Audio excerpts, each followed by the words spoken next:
Today is Monday, November 1st, and I wanted to wish you all a happy Halloween weekend. And so here's today's top news.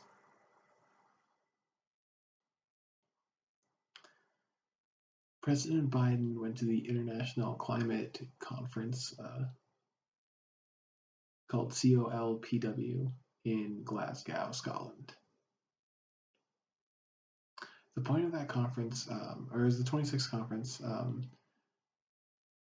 and there are different countries that get involved from the UN and the Paris Climate Accords that are trying to reduce the growth of emissions. The goal is to limit global warming to 1.5 degrees Celsius.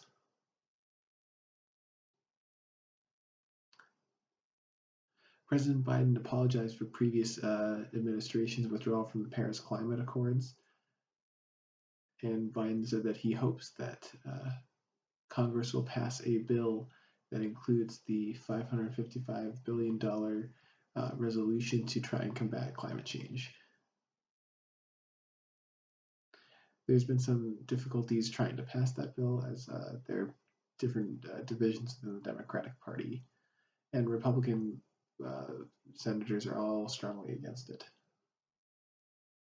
Biden said that if we don't take the opportunity now, then there's nothing we can do to escape the worsening conditions of climate change that will happen in the future.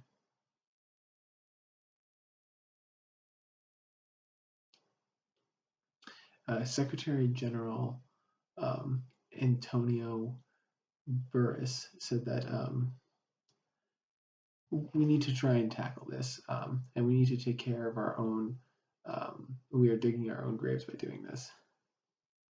He admitted that many people are confused as to exactly what the goals for climate change are.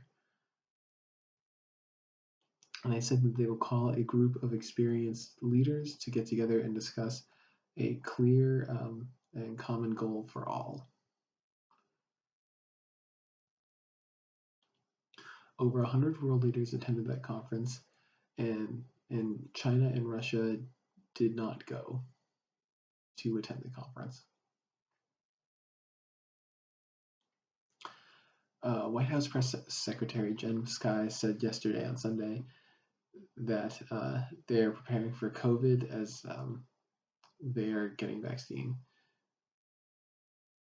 The press secretary said that there are a few people in our family that had COVID earlier that week, and she will not be joining President Biden's trip to Europe as a result. She tested negative all of last week, but she tested positive this past Sunday. She said that she has not had close contact with the president since last week on Wednesday. And she said that she will be back to work and she'll be quarantining for at least 10 days after getting a negative test again in the future. Southwest Airlines said that one of their pilots made a comment saying that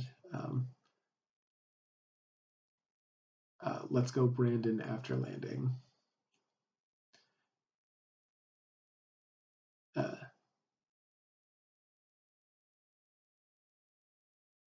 The Let's Go Brandon is an allegory for fuck Joe Biden.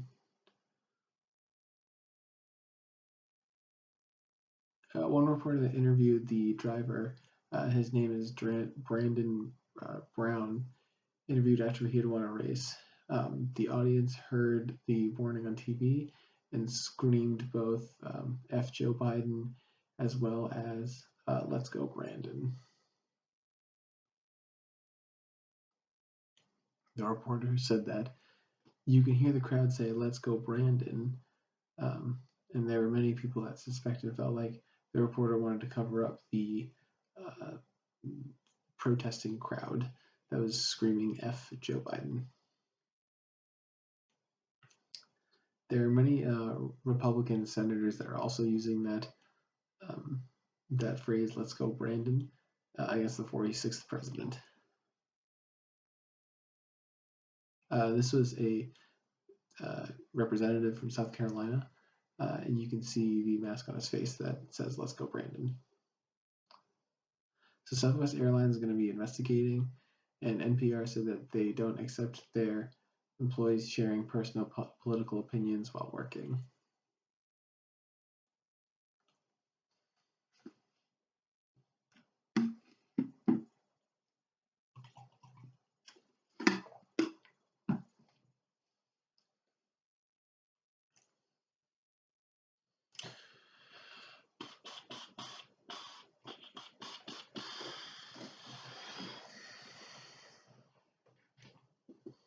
Tomorrow, on Tuesday, November 2nd, it's election day for some of the more important races in 2021. So in Virginia right now, there's a challenge for the governor's office. Democrat Terry Khalif is a former governor, and Republican Len Youngkin, who 538 said that both candidates are very close, and the polls don't show who has the lead so far.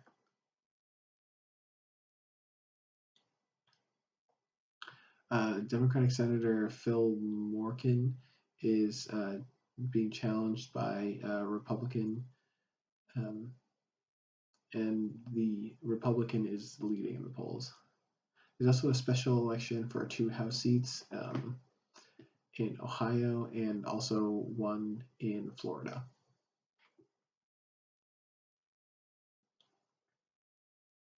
A few large cities have a challenge for mayor, such as Boston, Seattle, Cleveland, Atlanta, Buffalo. So they'll start getting the results of that tomorrow. In our next story, actor Alan Baldwin and his wife, Hila, were in Vermont last Saturday. They pulled over to answer some questions to reporters that were following them about what's up with the unfortunate accident that was happening while filming the movie that is titled Rust. Alex said that he can't answer questions right now as there's an active investigation. However, they did say that the shooting that happened was awful. Alec Baldwin said he supported any movement that wanted to stop the use of real gun violence, and he was going to do his best to reach out for that.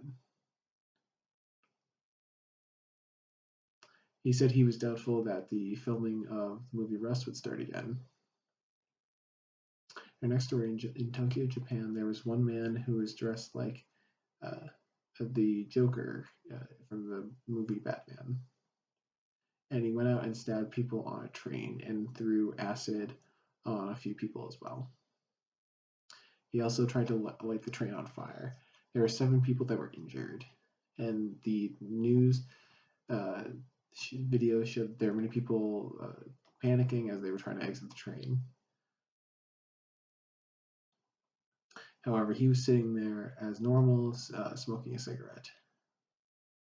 The news said that that man was arrested, and he told police that he looked up to the character of the Joker and wanted to kill people because he wanted to be sentenced to die. So on Halloween, some people thought that the attack was a joke. However, they at some point realized that it was real, and that's when the frantic panicking happened. So that's all our news stories for today. Hope you all have a great day and stay with the light.